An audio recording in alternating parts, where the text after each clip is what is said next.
Hi, it's Kristin again from Magoosh, and I am really excited about this episode of TuesdACT because I think the essay is something that a lot of students just completely neglect in their ACT prep, and it is really easy to just boost your score to a higher scoring range by just following a few simple tips, and we're going to go through them today. But first, let me go ahead and walk you through the process of what happens to your essay after you finish scribbling it down and walk completely bleary-eyed out of that test center on Saturday morning having no idea what you even wrote.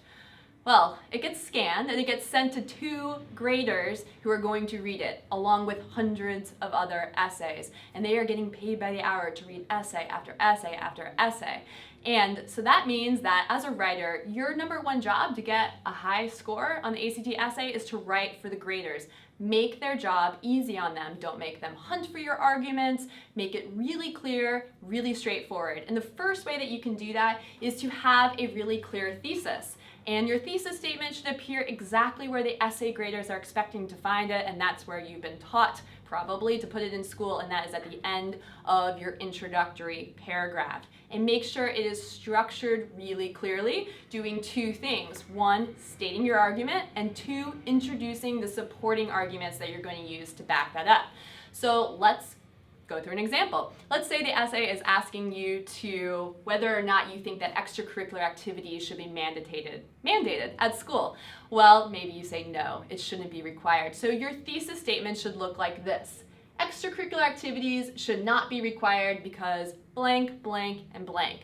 Those would be your 3 supporting arguments that you're going to support this. So your thesis is stated really clearly there, and you are letting them know you actually have arguments to back this up, and they can check that box off their list.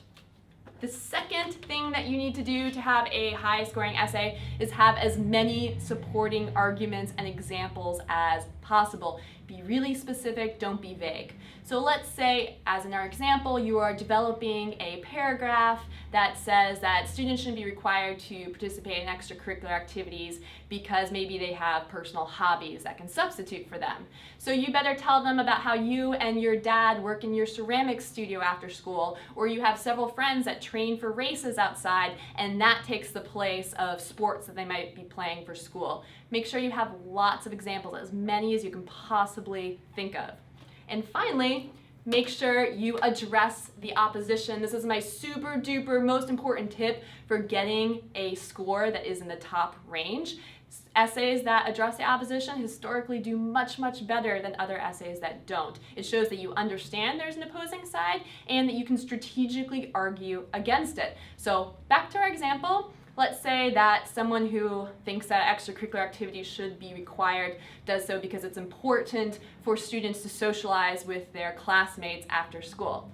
Well, what would you say back to that? Well, maybe you would say that that's not realistic. Maybe that's not just how the world works. Adults have jobs, they go to work, but then they have other friends, other people that they socialize with after, they have other hobbies, and that if school is preparing students for the real world, then, well, they should be allowed to have lives outside of school.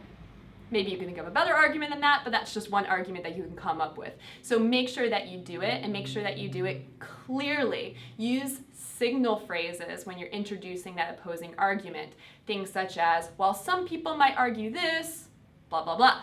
Or, while it may be true this, blah, blah, blah.